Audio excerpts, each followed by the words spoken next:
তো দেখো এই ন্যারেশনটি রাজশাহী বোর্ড 2022 সালে এসেছিল। ফার্স্ট অফ অল আমরা সুন্দরভাবে ট্রান্সলেশন করে পড়ে বুঝে নেব, তারপরে আমরা এটার আনসার করব। What happen to you Tareq, তোমার কি হয়েছিল তারেক? সেড রাশেদ, রাশেদ বলল। তার মানে আমরা প্রথম স্পিকার পেয়ে গেলাম রাশেদ, আর আরেকজনকে পেলাম সেটা কি তারেক। তার মানে রাশেদ এবং তারিকের মধ্যে কথা হচ্ছে। আই ওয়াজ সিক, আমি অসুস্থ ছিলাম।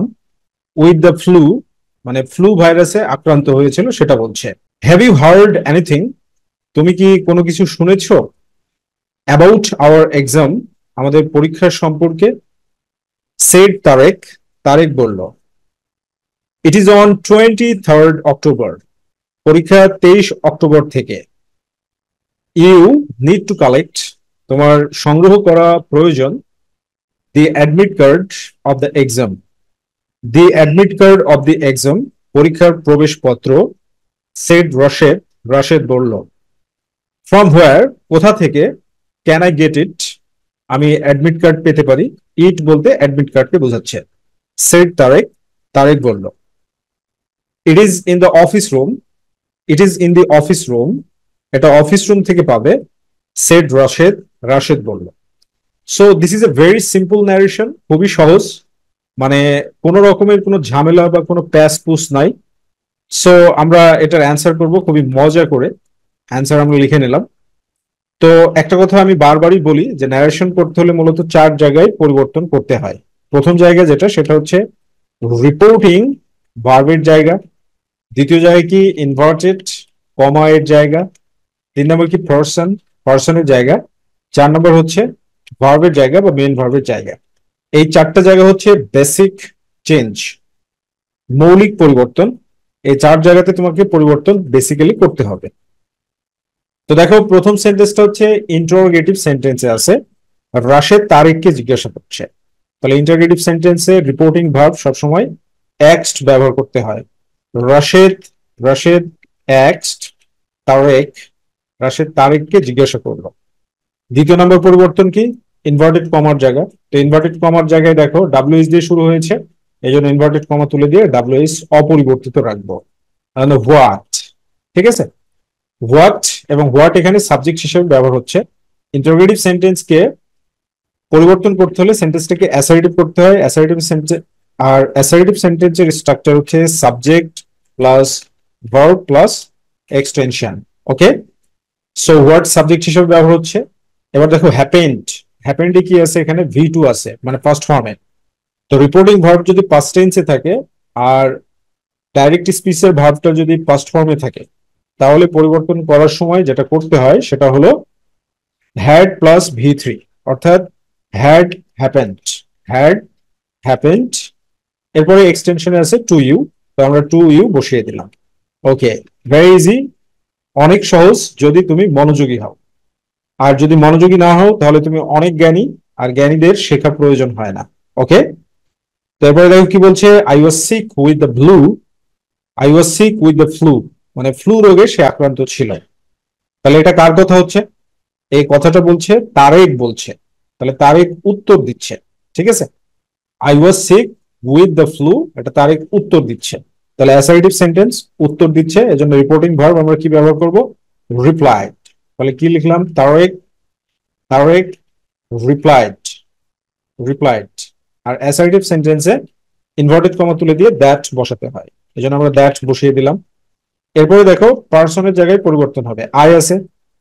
তো রিপোর্টেড স্পিচে যদি, মানে ডাইরেক্ট স্পিচে যদি ফার্স্ট পার্সন থাকে, তাহলে রিপোর্টিং ভার্বের সাবজেক্ট অনুযায়ী পরিবর্তন হবে। এখানে রিপোর্টিং ভার্বের সাবজেক্ট হচ্ছে তারেক। তো তারেক অনুযায়ী পরিবর্তন হলে তারেকটা কি, তারেকটা হচ্ছে পুলিঙ্গ, ম্যাসকুলিন জেন্ডার।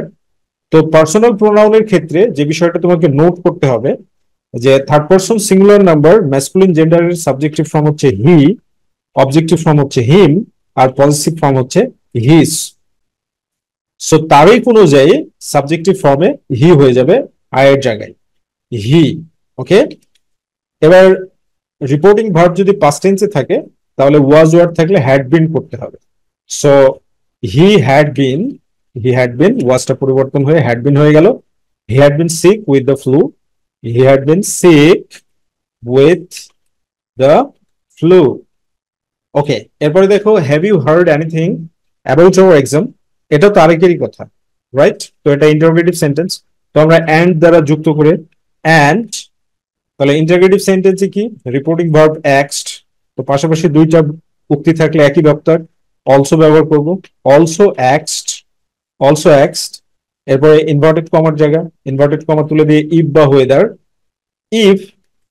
এরপরে ইন্টারোগেটিভ সেন্টেন্সকে অ্যাসার্টিভ করতে হবে। অ্যাসার্টিভ সেন্টেন্সের স্ট্রাকচার হচ্ছে সাবজেক্ট, এরপর হচ্ছে ভার্ব, এরপরে কি এক্সটেনশন। তো এখানে দেখো সাবজেক্ট কি, সাবজেক্ট হচ্ছে ইউ। সাবজেক্টটা কি ইউ।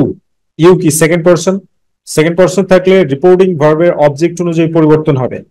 সো এখানে কথা বলছে কে, তারেক। তারেক যখন কথা বলবে রাশেদ তখন অবজেক্ট হবে। সো রাশেদ অনুযায়ী হি হয়ে যাবে। ওকে, তাহলে সাবজেক্টের জায়গায় আমরা কি ব্যবহার করে ফেললাম, হি। এরপর দেখো হ্যাভ দ্বারা শুরু হয়েছে, তো হ্যাভ হার্ড, হিয়ার্ড না হার্ড, হার্ড। ওকে, প্রনাউন্সিয়েশন হচ্ছে ACARD, হার্ড। সো এখানে কি হবে যে হ্যাভ ইউ হার্ড, তার মানে প্রথমে হ্যাভ আসবে। তো হ্যাভ থাকলে হ্যাড করতে হয়, হ্যাড, হার্ড। এরপরে কি আছে, anything about our exam. Our এক্সামে কি আছে দেখো, আওয়ার এক্সামে কিন্তু পার্সন আছে। সো এক্সটেনশনের জায়গায় যেটা হবে সেটা হচ্ছে anything, anything about their exam. Their কেন করলাম, কারণ রাশেদ এবং তারেক অনুযায়ী দেয়ার হয়ে গেল, রাইট? ওকে, এরপরে কি বলছে, it is on 23rd October, you need to collect the admit card of the exam. তো এটা রাশেদের কথা। তো প্রশ্ন যেহেতু করলো তাহলে অ্যান্সার করছে, তাহলে কি হচ্ছে reporting verb. Rashed replied, Rashed replied that. তাহলে ইনভার্টেড কমা তুলে দিয়ে দ্যাট দিলাম। এবার এই অংশে কি পরিবর্তন হবে, ইট ইজ আছে, তাহলে ইট অপরিবর্তিত থাকবে। এম ইজ আর সমান সমান ওয়াজ ওয়ার, ওয়াজ দিয়ে দিলাম, it was on 23rd October, October. এরপরে আবার দেখো you need to collect the admit card of the exam. তাহলে এই অংশ এবার আমরা চলে আসি। তো পাশাপাশি একই বক্তার দুইটা উক্তি, এখানে রিপ্লাইড ব্যবহার করেছি তাই আমরা অলসো অথবা অ্যাডেড দিয়ে দেব।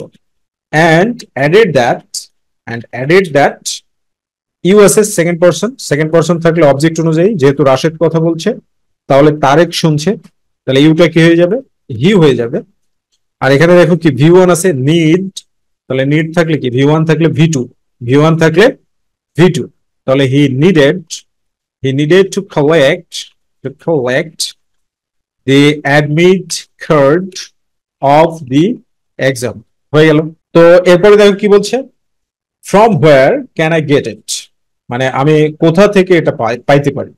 From where can I get it, said Tareq. তাহলে তারেক প্রশ্ন করছে, তাই না, রাশেদকে প্রশ্ন করছে। তাহলে ইন্টারোগেটিভ সেন্টেন্স হলে রিপোর্টিং ভার্ব কি এক্সড। তাহলে তারেক, তারেক এক্সড, তারেক জিজ্ঞাসা করলো। এরপরে দেখো যে ফ্রম হোয়ার আছে, তো ডাব্লিউএস দিয়ে যদি শুরু হয়, ঠিক আছে, তাহলে ডাব্লিউএস কি থাকবে, অপরিবর্তিত থাকবে। তো ডাব্লিউএস দিয়ে শুরু হলে ডাব্লিউএস অপরিবর্তিত থাকবে। তো এখানে ফ্রম হোয়ার আছে, এই জন্য আমরা ফ্রম হোয়ারটাকে মডিফাই করতে পারি, হোয়ারও দিতে পারি অথবা ফ্রম হোয়ারও দিতে পারি, ঠিক আছে। সো মাই রিকমেন্ডেশন, আমার মতামত হচ্ছে তুমি হোয়ার দাও, শুধু হোয়ার।